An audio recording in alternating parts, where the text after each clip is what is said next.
Kita membutuhkan broker sebagai media untuk melakukan transaksi dengan bank-bank sentral besar. Pasti ada hal-hal yang harus diperhatikan.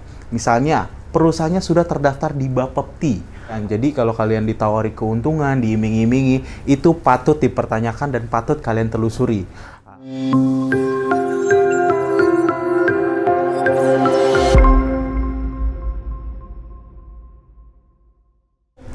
Halo Liners, kembali lagi di konten Smart Trader Smart Move.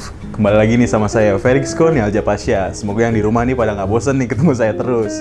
Nah, pada kali ini kita akan membahas apa sih? Nah, saya akan membantu kalian untuk mengenali nih, bagaimana cara memilih broker yang terdaftar dan terregulasi dan sesuai dengan peraturan yang ada di negara kita ini. Kan banyak nih ya sekarang oknum-oknum atau lembaga-lembaga atau institusi lain yang tidak sesuai dengan jalannya. Nah, di konten kali ini saya akan memberitahu kepada kalian perihal tersebut. Jadi, check this out. Nah, kita masuk yang poin pertama dulu nih. Poin pertama itulah broker. Mungkin kalian sering dengar ya, broker atau broker rumah, broker mobil, atau yang lain-lain nih. Nah, di dunia trading pun ada yang namanya broker. Tapi apa sih definisi dari broker itu sendiri? Nah, untuk definisinya adalah broker merupakan tempat bertemunya penjual dan pembeli dalam proses transaksi. Tapi apa sih kegunaan dari broker itu? Apakah penting tuh dalam melakukan jual beli?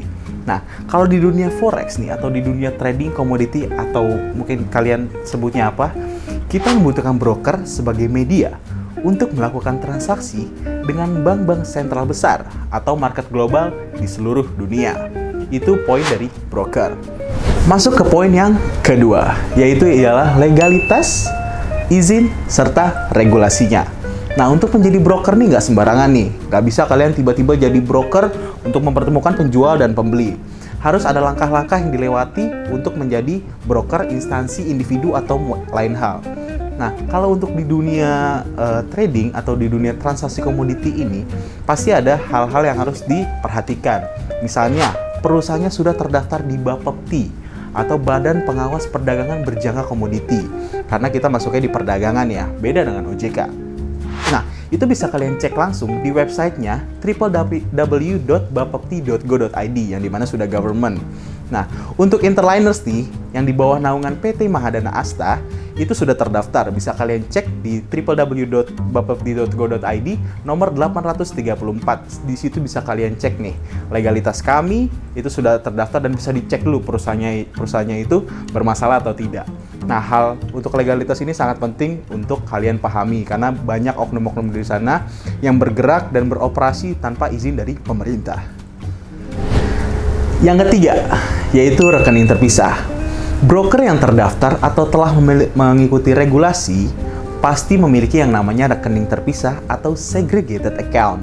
Apa sih itu gunanya segregated account atau rekening terpisah yang tadi? Yaitu untuk memisahkan dana investor dengan aset perusahaan. Jadi simpelnya seperti ini. Perusahaan atau instansi ingin bayar gedung, bayar gaji karyawan atau bayar listrik dan lain-lain, itu tidak mengganggu-gugat dana-dana investor yang telah ditampung di rekening tersebut. Karena rekening tersebut telah diawasi oleh lembaga clearing berjangka Indonesia dan sudah terdaftar banknya oleh mereka. Mungkin kalau di investasi lain kalian kenal dengan bank kustodian. Nah, itulah bank-bank yang menampung dana-dana kalian sebagai investor. Itu harus kalian pahami. Jadi kalau ada perusahaan lain mungkin yang belum ada segregated account atau rekening terpisah, mungkin dananya itu bisa maksudnya hanya ditampung oleh mereka sendiri tanpa diawasi oleh pemerintah. Ini cukup krusial ya, liners ya. Portofolio kalian bagus, tapi bisa di withdraw nggak? Nah, kita masuk ke poin yang keempat. Poin 4 yaitu adalah withdraw dan deposit itu mudah. Jadi untuk di interliners nih yang di bawah naungan PT Mahadana Asta itu cukup mudah. Jadi ini withdraw nih, itu harus kalian yang pertimbangkan dalam artian hal yang krusial nih. Kan nggak mungkin kalian udah capek-capek transaksi, udah capek-capek analisis, udah cuan banyak tapi nggak bisa di WD. Jadi buat apa kalian transaksi itu hanya buang-buang waktu, bahkan rugi besar. Nah, jadi untuk broker yang bagus itu adalah deposit cepat, withdraw cepat. Interliners di bawah naungan PT Mahadana Asta Berjangka untuk dalam proses deposit serta withdraw selama investor request di bawah jam 2 siang dana tersebut akan masuk ke rekening investor pada hari itu juga. Cuma ketika di atas jam 2 siang, itu mungkin akan masuk day plus one-nya atau keesokan harinya. Selama banknya itu sama ya, bank dari bank segregated account tadi dengan bank investor. Seperti itu. Jadi withdraw nih, hal yang penting nih untuk kalian nih. Percuma kan kalian udah capek-capek nih, tapi nggak bisa ditarik dana. Itulah yang harus kalian ketahui. Poin yang kelima. Poin kelima yaitu adalah memiliki kantor yang beroperasi secara legal. Jadi nggak mungkin dong kalian investasi, kita nggak tahu kantornya di mana, tempatnya di mana, nggak jelas. Jadi kalian harus tahu nih, perusahaannya itu jelas beroperasi, bisa didatangi, ada orang-orang yang menjalankan instansi tersebut atau perusahaan tersebut. Untuk Interliner sendiri, yang di bawah naungan PT Mahadana Asta Berjangka, memiliki kantor yang berada di Aksa Tower, Jakarta Selatan, Kuningan. Ada 4 lantai kita di sini. Lantai 21, 25, 29, dan 32. Tapi di tempat kita syuting nih, kita lagi di lantai 25 nih. Jadi kalian bisa banget datang, mungkin cari saya, itu pasti saya ada di kantor. Nah, yang di luar Jakarta ada juga, ada yang di Pontianak dan Singkawang. Jadi kita udah banyak juga cabangnya seperti itu ya. Nah, kantor operasional ini sangat penting untuk kalian ketahui nih. Jadi nggak sembarang kalian dalam berinvestasi. Ada yang mengoperasikan, jadi kalian tahu ingin mengadu kemana, ingin datang kemana, itu kalian mengetahui hal tersebut. Nah, kita masuk ke poin yang terakhir nih. Nih, kita udah mau di penghujung video aja nih, semoga kalian nggak kangen ya. Nah, kita masuk ke poin yang terakhir yaitu manajemen risk atau risk management. Ada manajemen resiko atau apalah itulah. Nah, untuk hal ini sangat penting juga nih untuk kalian ketahui. Karena kan di namanya bisnis pasti ada namanya kerugian. Jadi kalau kalian ditawari keuntungan, diiming-imingi, itu patut dipertanyakan dan patut kalian telusuri. Apakah benar ini keuntungannya, bagaimana datangnya, bagaimana bisa, tidak ada resiko, kecil atau besar, karena semua investasi ada resikonya, tinggal dari kecil hingga ke besar, high risk high return, low risk low returns dan sebagainya. Untuk manajemen risk ini harus kalian pahami karena sudah ada di undang-undang, semua bisnis tuh pasti ada ruginya. Karena kan di sini kita melakukan perdagangan ya, melakukan bisnis, melakukan transaksi global, jual beli lah atau segala macam. Nah, pada dasarnya kalian dalam bertransaksi jual beli itu bebas, kalau profit, kalau untung kalian terserah mau ambil berapa aja. Tapi kita sebagai instansi atau sebagai perusahaan atau company, kita fokusnya ke manajemen resiko nih. Bagaimana kalian tidak mengalami kerugian melebar atau kerugian berlebih dari yang kalian dapat terima gitu loh.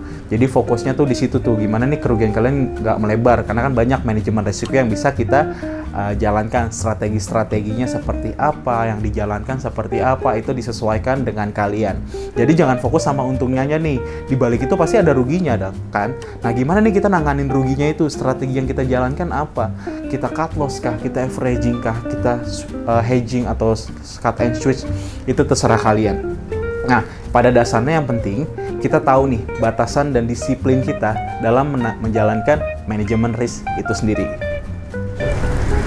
Nah, sekarang sudah selesai nih tips pada konten hari ini. Semoga kalian menyerapnya dapat bermanfaat untuk kalian. Itu tips-tips yang dapat saya berikan.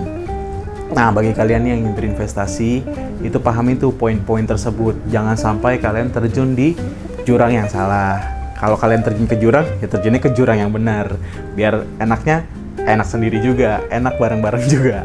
Jadi jangan sampai salah pilih ya. Kalian harus cermat, jangan cuma hanya diambil iming-imingnya aja, manis-manisnya aja. Kita harus fokus ke worst case-nya juga, seperti itu.